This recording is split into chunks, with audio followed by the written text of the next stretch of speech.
Türkmenistanda owa hojalyk buğdagynyň çykgynsyz ýagdaýlary. Türkmenistanyň içindäki habarçy çeşmelerimiz özleriniň owa hojalygy wagtynda bolup geçen hadisalary insan haklaryny goraýjylara habar bermegi bilen öz sesleriniň eşidilmegi üçin soňky umytlaryň biri bolup durýar. Sebäbi biziň şol ugurda ýüzlenýän hatlarymyzdyr arzalarymyz häzirki wagtda çelli jogapsyz galýar, diýip habarçymyz hatynda belleýär. Hattyr arzalara jogap bermeli işgärler. Oturan kürsülerini demir pencereleri bilen mehkem yapışıp, ozol hem para bilen yetdim o, vezipämden pızaymasınlar diýen ýaly gelen hatlara alada bildirmeýärler. Gowaçadyr buğday ekiş döwründe. Ýolbaşçylara ýalňyşlaryny görkezip, çözgüde çağırış edenler işlerinden kowulýar ýa-da demir gözenegiň içine alınýar diýip habarçymyz habar berdi. Daýhanlaryň haklarynyň bozulmagy bilen ýurtda bürokratiýa hereketleri barha güýjeýär.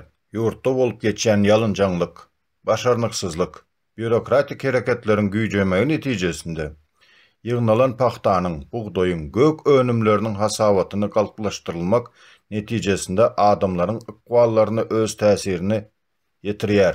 Bir näçe bölümden ibaret bolun.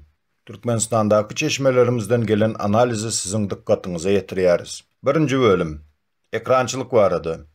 Türkmenistanda owa hojalygynyň ekrançylyk meýdany 2 milyon hektar töweregi bolmak bilen şol ýerleriň 800 000 töweregi hektaryna buğday ekilýär. Döwlete berilen hasabatda welin 620-690 000 hektar aralygynda görkezilýär. 2022-nji ýylda 470 000 tonna buğday döwlete tapşyrylypdyr.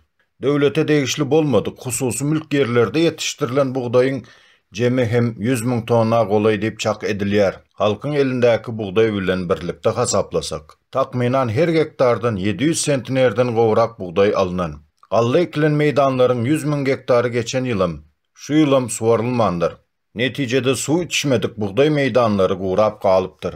Bu ýyl hem fevral aýynyň aýagynda 45 günläp kanallarda su ýoklugy sebäpli ekinlere su tutulmady. Türkmenistanda buğday ekiliş mövsümi Daşoz vilayetinde 5 sentyabrdan 27 oktyabra çeli dowam edýär.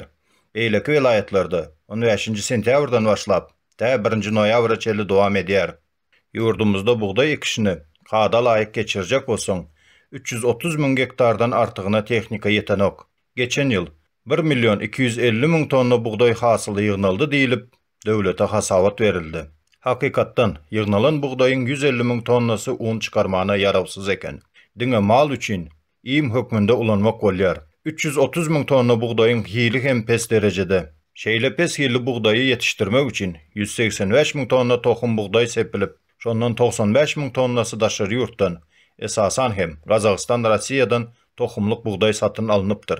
Sebäbi özümizde önýän buğdaýdan gowy tohumlyk çykanok. Hatda üwäp, gowy hili un alyp bolanok. Türkmenistan garaşsyzlygyny alandan bäri 2021-nji ýylda iň az buğdaý hasyly alyndy. Döwlete 530 000 tonna buğdaý hasyly tapşyrylypdyr. 2023-nji ýylda hem hasylyň gaty az bolmagy çak edilýär. Elbetde netije özüni köp garaşdyrmasa gerek.